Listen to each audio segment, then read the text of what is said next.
Going out barefaced? Not a chance. Today, I'm showing you exactly how to go from 0 to this. Pure value, no fluff. Stick around and people will be complimenting your skin every single day. Let's get into it. Before we touch any makeup, we're putting in our contacts first. I'm wearing the Luorin Black Cream, monthly lenses diameter 14.2. Always wash your hands before touching your eyes. Oil and bacteria on your fingers make it nearly impossible to put them in. It can cause irritation or even infection. Before any makeup touches my face, I wipe it down with a facial cleansing wipe. So many people skip this, but it removes dead skin cells sitting on the surface, which is literally what causes makeup to pill and peel off midday. Then I go in with my moisturizing lotion. I'm using this butter lotion. And don't go overboard with the amount. If your skin wasn't properly cleansed, this can also cause pilling. Dry skin girlies, press it in extra on the dry patches. While you're at it, throw on some lip balm too. Let your lips start soaking up moisture now. If you have dry skin, layer it up. You want to wait until your skin feels just slightly tacky to the touch that's your green light to start makeup. Remember that feeling, it matters. Step 1, concealer. A lot of people ask why I conceal before foundation. It's because you use way less product this way and the finish looks more natural and skin-like. Use a brush to blend your shade in the concealer palette. The technique is dabbing, not rubbing. Rubbing just moves the product around and kills the coverage.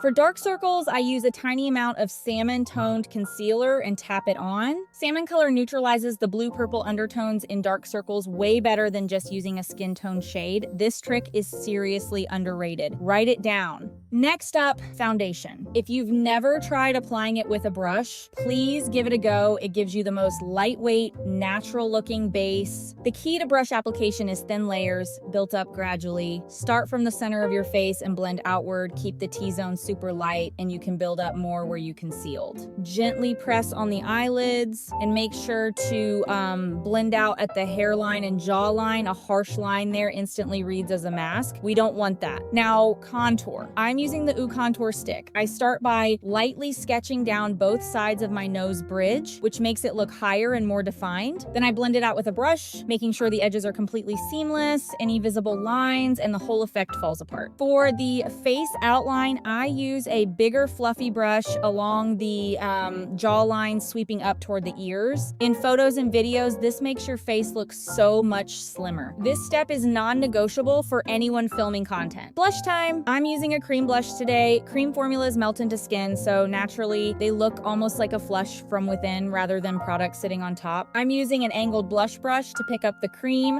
sweeping it onto the apples of my cheeks and blending up toward the temples. No round circles, please. Angling it outward looks way more sophisticated. Then I lightly dust a tiny bit on the chin, nose, bridge, eyelids, and forehead. This is the sun-kissed flush technique. It makes the whole look feel fresh and glowy and alive. So good for everyday wear. My personal order is contour, blush, highlight, and now we're highlighting. Done right. This step makes your whole face look three-dimensional and lit from within. Not glittery or overdone, just glowing. I'm using a small puff to press it on no sweeping motions, just press and bounce. Keep the area small and focused. Covering too much face defeats the whole purpose. A touch on the brow bone, blending out toward the inner corner of the eye. Make sure the edges fade out naturally. Less is more here. Restraint is what makes it look expensive. Before we touch the eyes, we need to set the eyelid area with a setting powder. The eyelids produce more oil than anywhere else on your face. Skipping this means your eyeshadow creases and your liner smudges within an hour. I always do eyeshadow before brows. I'm using the Huashi Xiao palette today. It's such an everyday wearable, warm brown set, flattering on literally everyone. Start with a low saturation milky caramel shade all over the lid as a base. Don't skip this. It evens out the lid color and makes everything that goes on top way more pigmented. Bring a little under the lower lash line too. Then with a small brush, pick up a deeper brown and concentrate it right along the lash line. This creates that natural eyeliner effect that makes your eyes pop without looking overdone. Keep the brown in the outer half of the lid. Don't bring it past the center. You can drag it out slightly at the corner. If you love a little sparkle, now's the moment. Press a shimmer shade onto the center of the lid and the inner corner, just those two spots, and your eyes instantly look bigger. I'm not joking. Now for liner. Liner is what gives eyes that awake, defined look. Follow the lash line starting from the middle of the eye toward the outer corner, then go back and fill in the inner corner. Never drag it all the way from the inner corner in one stroke. That's how you end up with a crooked line. A tiny upward flick at the outer corner, like 1 to 2 millimeters, is all you need for every day. Look down and clamp the lash curler right at the root hold for 3 seconds, then move up and repeat in 3 sections. Curling in sections gives you a much more natural curve than one big squeeze. Then apply a lash primer to lock that curl in. This stuff seriously extends how long the lift lasts. If you're not doing falsies,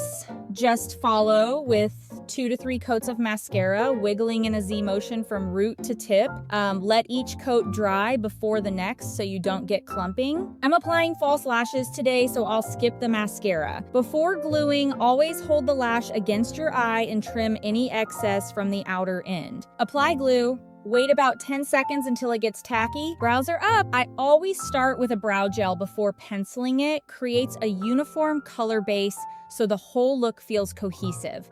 Go 1 shade lighter than your natural hair color for the most natural result. Brush it through with forward strokes. Then with a brow pencil, draw in individual hair-like strokes following the direction your brows grow. Never fill in a solid block. That reads as drawn on and flat. The tail end should be fine and sharp for that polished finish. For any mistakes, dip a small detail brush into concealer or foundation and clean up the edges. A neat brow edge makes such a difference. Now let's refine everything. Use a powder contour to do a double C highlight at the inner corners. This wakes up the whole eye area instantly. Then we're adding a Eyeshadow, which is that subtle under eye puffiness that makes your eyes look bigger, softer, and genuinely adorable. A lot of Western tutorials skip this, but it is so worth learning. Use a highlight to brighten the highest point of the under eye, just a tiny amount. Blend it clean. Then grab a thin flat brush and pick up a tiny bit of contour shade. Squint your eyes slightly and the natural crease of your Eyeshadow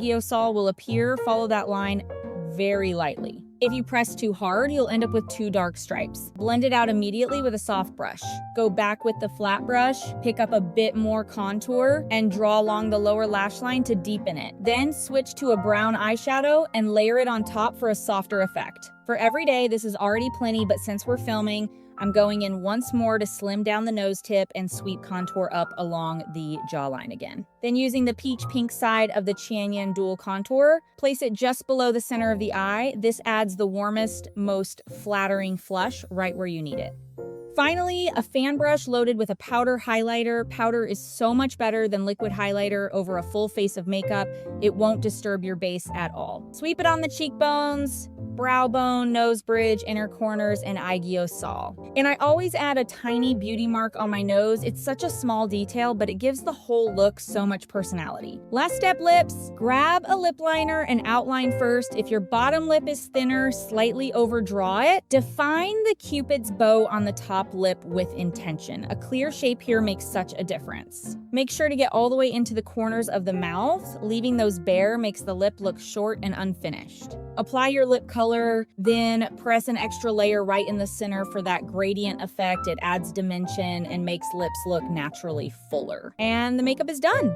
Now let's do the hair, because even a flawless face won't hit the same with messy hair. It's part of the whole look. Brush everything out first. Set the curling wand to 180 degrees Celsius, 9 second hold. Here's the technique. Split your hair into a top and bottom section. Clip the top up. Divide the bottom into left and right. Comb through.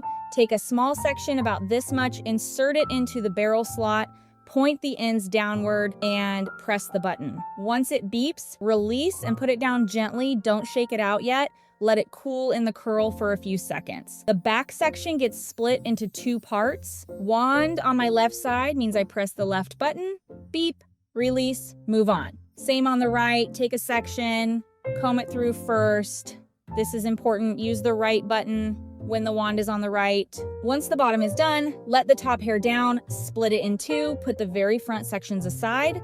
For the bang area, point it upward, grab that section, and curl again to unify the direction. Now the right front, grab the bangs together with the back sections and curl them together. Finally, run the wand lightly over the crown to add a little root volume. and just comb through with your fingers. Always curl away from your face outward. Curls make your face look slimmer every time.